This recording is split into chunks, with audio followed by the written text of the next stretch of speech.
بسم اللہ الرحمن الرحیم. ناظرین السلام علیکم. میں ہوں آپ کا میزبان صابر شاکر. 7 ستمبر اور اتوار کا دن. تازہ ترین خبریں، اطلاعات اور تبصرے پاکستانی حالات و واقعات اور سیاسی صورتحال کا لیتے ہیں جائزہ. اس وقت پاکستان مصائب میں گھرا ہوا ہے. پاکستان کے عوام سب سے زیادہ مصیبت کا شکار ہے، لیکن پاکستان کے حکمران جو کہ یقیناً جعلی حکمران ہیں، ان کی ترجیحات بالکل مختلف ہیں. ان کی ترجیحات میں نہ ہی پاکستان ہے اور نہ ہی پاکستان کے عوام ہیں اور نہ ہی پاکستان کے مفادات ہیں. یہ بدقسمتی کی بات ہے، کیونکہ اس سال 6 ستمبر یوم دفاع کل منایا گیا، لیکن انتہائی پھسپھسے انداز میں، اور اس میں پاکستانی عوام کا وہ جوش و جذبہ نہیں دیکھا گیا. اس کے ساتھ ساتھ 7 ستمبر آج یوم فضائیہ منایا جا رہا ہے. اس میں کوئی شبہ نہیں کہ پاکستان کی فضائیہ نے، ہمارے جوانوں نے، ہمارے شہیدوں نے، ہمارے افسروں نے بے پناہ قربانیاں دی ہیں اور اپنے خون سے اس دھرتی کو رنگ کر اس ملک کا دفاع کیا. اس میں کوئی شک نہیں. لیکن ان شہداء کو، ان غازیوں کو، ان کی قربانیوں کو رائے گاہ کون کر رہا ہے؟ رائے گاہ کر رہی ہے اس کی لیڈرشپ، اور اس لیے کر رہی ہے کہ اس وقت جو موجودہ لیڈرشپ ہے، فوجی قیادت، اس کی پالیسیاں پاکستان کے عوام کے بالکل برعکس ہیں، ان کی خواہشات کے برعکس ہیں، اور ان کے مینڈیٹ کو چوری کیا گیا، الیکشن کو چوری کیا گیا. اور دوسری جانب ایک ناکام، انتہائی نااہل، نالائق اور کرپٹ ٹولہ مسلط کیا گیا. اس لیے اس سال 6 ستمبر یوم دفاع ہو یا پھر یوم فضائیہ ہو، پاکستان کے عوام اس میں اس طریقے سے شریک نہیں ہے. اس کی ایک اور وجہ بھی ہے. اس وقت پاکستان جو ہے وہ سیلاب میں گھرا ہوا ہے، اور یہ واقعتاً بھارت نے اعلان جنگ کیا ہوا ہے. یہ ضروری نہیں ہوتا کہ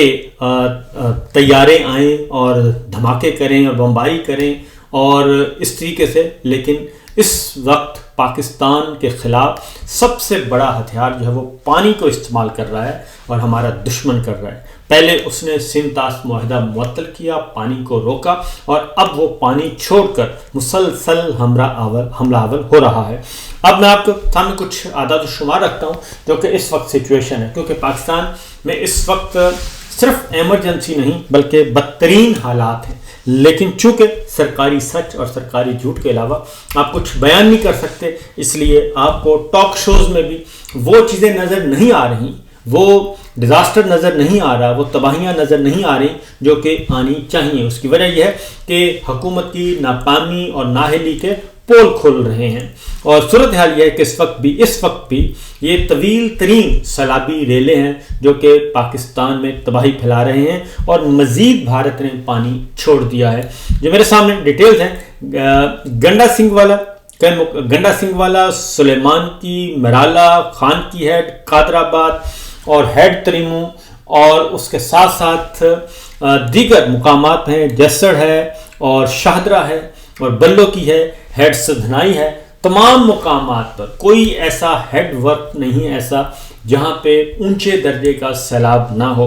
اور یہاں پہ لاکھوں کیوسک پانی جو ہے وہ گزر رہا ہے. اور اس کے ساتھ ساتھ جو سب سے بڑھ کر یہ کہ پاکستان کے بڑے بڑے چھوٹے چھوٹے شہر اور خاص طور پہ دریاؤں کے کنارے آباد تمام شہر جو ہیں وہ متاثر ہو چکے ہیں، اور بلا مبالغہ 1 کروڑ سے زیادہ کی آبادی اس وقت بے گھر ہو چکی ہے، جس کا سب کچھ بہہ چکا ہے. نہ ان کے پاس گھر ہے، نہ بار ہے، نہ مویشی ہیں، نہ خرچہ ہے، نہ پانی ہے. وہ کھلے آسمان تلے 1 کروڑ کی آبادی ہے. کچھ اپنے عزیز و اقارب کے ہاں پناہ لیے ہوئے ہیں، کچھ سڑکوں پہ پناہ لیے ہوئے ہیں، اور یہ سچویشن ہے. آج بھی بھارت نے مزید پانی چھوڑا ہے، اور دریائے ستلج میں اور ہری کے فیروز والا میں سیلاب کا خدشہ بڑھ چکا ہے، اور ریلا سندھ کی طرف رواں دواں ہے. یہ سچویشن چل رہی ہے، اور بہاول نگر، بہاولپور، ملتان، گجرات اور اس کے ساتھ ساتھ ملحقہ جتنے بھی شہر ہیں، دریائے راوی کے، دریائے چناب کے، دریائے ستلج کے، وہ تمام شہر جو ہیں وہ متاثر ہو چکے ہیں. تفصیلات بتانا چاہوں تو میرا خیال ہے کہ اگلا 2 گھنٹے تک آپ کو میں بولتا رہوں گا، لیکن پاکستان کے جو تباہ حال دیہات ہیں، شہر ہیں، ان کے نام ختم نہیں ہوں گے، اور ان کی تعداد ہزاروں کی تعداد میں، ہزاروں دیہات. اور جو سوچیں ذرا 1 کروڑ آبادی جو ہے اس وقت وہ متاثر ہو چکی ہے اور بے گھر ہو چکی ہے، لیکن ان کو سنبھالنے والا کوئی نہیں، اگلا جو المیہ ہے وہ سنبھالنے والا کوئی نہیں ہے، اور تمام کے تمام جتنے بھی ادارے ہیں وہ ایک آپ کاسمیٹکس میجر ضرور لے رہے ہیں، ویڈیوز بن رہی ہیں، آڈیوز بن رہی ہیں، ٹک ٹاک ہو رہا ہے، سب کچھ ہو رہا ہے، لیکن گراؤنڈ پہ ایسا کوئی ریلیف کا کام وہ نظر نہیں آ رہا جو کہ ہونا چاہیے۔ اس کی وجہ کیا ہے؟ اس کی وجہ یہ ہے کہ ہمارے حکمرانوں کی پریورٹی جو ہے وہ اس وقت پاکستان کے عوام نہیں ہے اور پاکستان نہیں ہے، بلکہ اس کے جو پریورٹی ہے ان کی ہے کہ ہماری کسی طریقے سے ایکسٹینشن لے لی جائے اور ایکسٹینشن دے دی جائے، ایکسٹینشن لینی ہے یا ایکسٹینشن لینی ہے، یہ دو کے درمیان لڑائی چل رہی ہے اور اس وقت ایک دوسرے کو راضی کرنے کی کوشش کی جا رہی ہے۔ اور جنرل صاحب جو ہیں ان کی پہلی اور آخری پریورٹی ہے کہ کسی بھی طریقے سے 28 نومبر کا جو پل صراط ہے وہ عبور کر لیا جائے اور سنگ میل عبور کر لیا جائے، مزید 2 سال 5 سال اور 10 سال یہ مل جائیں، اور اس کے بعد پھر ہم کسی چیز کو دیکھیں گے، اور اس وقت تک جو ہے وہ نیرو بانسری بجائے گا اور چین کی بانسری بجائے گا، اس کے علاوہ اور کچھ نہیں کرے گا۔ دوسری جانب جو دوسری طرف دوسرا اینڈ ہے جنہوں نے ایکسٹینشن دینی ہے، اور وہ ہے جناب شریف خاندان، اور شریف خاندان بھی اس بیٹھا ہے اور اس کو پتہ ہے کہ طوطے کی جان ہمارے ہاتھ میں ہے اور ہم نے نوٹیفیکیشن جاری کرنا ہے تو طوطا پھڑپھڑائے گا، نہیں کریں گے تب بھی پھڑپھڑائے گا، لہٰذا طوطے کی جان ہمارے پاس ہے، لہٰذا یہ طوطا کچھ بھی نہیں کرے گا۔ تو اس وقت ہمارے جو سپہ سالار ہیں ان کی جو ایکسٹینشن کی جو گردن ہے وہ اس وقت جاتی عمرہ میں موجود ہے جی، اور وہ اس کو مروڑ رہے ہیں، اچھی طرح مروڑ رہے ہیں، اور اسی طریقے سے طوطے کو پھر ہلاتے ہیں اور طوطا پھر پھڑپھڑاتا ہے۔ تو یہ سچویشن اس وقت چل رہی ہے ایکچوئل۔ تو آگے میں آپ کو بتاتا ہوں کہ اس کے اثرات کیا ہو رہے ہیں۔ پاکستان کے عوام ان کے لیے انتہائی مصیبت ہی مصیبت، اور ادارہ شماریات کی رپورٹ آ چکی ہے، مہنگائی کا طوفان آ چکا ہے۔ نمبر 1 مہنگائی ہے، نمبر 2 قلت ہے، اشیاء خوردونوش کی قلت پیدا ہو چکی ہے، اور مہنگائی 23 اشیاء مہنگی ہو چکی ہیں پچھلے ایک ہفتے میں، اور نمبر 1 مہنگی ہوئی ہیں، نمبر 2 ملتی نہیں ہیں۔ اگلی بات یہ ہے، اور مہنگی کون سی ہوئی ہیں؟ سبزیاں آپ کی مہنگی ہو چکی ہیں جو ایک غریب آدمی کھاتا ہے، دالیں مہنگی ہو چکی ہیں جو کہ غریب آدمی کی خوراک ہے، گوشت تو ظاہر ہے وہ کھا جاتے ہیں، تو گدھے کا گوشت بھی آج کل بہت مل رہا ہے، اس کی تو پرواہ نہیں ہے کیونکہ وہ غریب آدمی کا، عام آدمی کا مسئلہ نہیں ہے۔ عام آدمی کا مسئلہ ہے سبزیاں مل جائیں، دالیں مل جائیں، اور پھر جو سب سے زیادہ آبادی جو متاثر ہوئی ہے وہ دیہاتوں کی ہے، اور دیہاتی سیمی دیہات اور ان کے اور دیہاتوں سے ملحقہ جو شہر ہیں وہ زیادہ آبادی متاثر ہوئی ہے، زرعی علاقے بہت زیادہ متاثر ہوئے ہیں، لہٰذا وہاں پہ سبزیوں کی بھی قلت اور دالوں کی بھی قلت، اجناس کی بھی قلت، اور آنے والے دنوں میں اس کا مزید دیکھیں گے۔ چاول آپ کا مہنگا ہو گیا ہے، اور پیاز، آلو، ٹماٹر، ہر چیز، یعنی کہ کوئی بھی ایسی چیز نہیں ہے جو کہ مہنگی نہیں ہوئی، اور پھر مل نہیں رہی۔ اس کی وجہ یہ ہے کہ باغات بھی پانی میں بہہ گئے، اور سبزیاں بھی پانی میں بہہ گئیں، فصلیں بھی پانی میں بہہ گئیں، اور جو آنا تھا وہ آ نہیں رہا۔ اور اب اگلا جو ہے وہ ایک ہی طریقہ ہوتا ہے کہ جی آپ بھارت سے منگوائیں گے یا پھر چائنا سے منگوائیں گے اور افغانستان سے منگوائیں گے، افغانستان کے راستے آپ آئیں گی، یا پھر سمندری راستے سے آپ دوسرے ملکوں سے منگوائیں گے۔ وہ جب تک پہنچیں گی ان کی قیمتیں کتنی ہوں گی اس سے آپ اندازہ کر سکتے ہیں۔ آنے والے دنوں میں آپ کو مزید ایک طوفان مہنگائی کا جو ہے وہ ہوگا۔ دوسری جانب لوگ جو ہیں بیچارے بے یار و مددگار پڑے ہیں، اور ان کا کوئی پرسان حال نہیں ہے، کوئی پوچھ نہیں رہا کہ ان کے ساتھ ہونی کیا ہے۔ اصل یہ بھی معاملہ ہے، اور اس کی وجہ صرف اور صرف ہے کہ بار بار میں کہہ رہا ہوں کہ جو ضلعی انتظامیہ ہے وہ کاسمیٹکس میجرز کر رہے ہیں، اس کے علاوہ اور کچھ نہیں کر رہے۔ آپ سوشل میڈیا پہ چلے جائیں، ڈیجیٹل میڈیا پہ چلے جائیں، ٹیلی ویژن چینل پہ چلے جائیں، یہاں تک کہ کوئی وزیر آپ کو فیلڈ میں نظر نہیں آئے گا۔ خواجہ آصف صاحب کو فیلڈ میں ہونا چاہیے لیکن وہ نہیں ہے،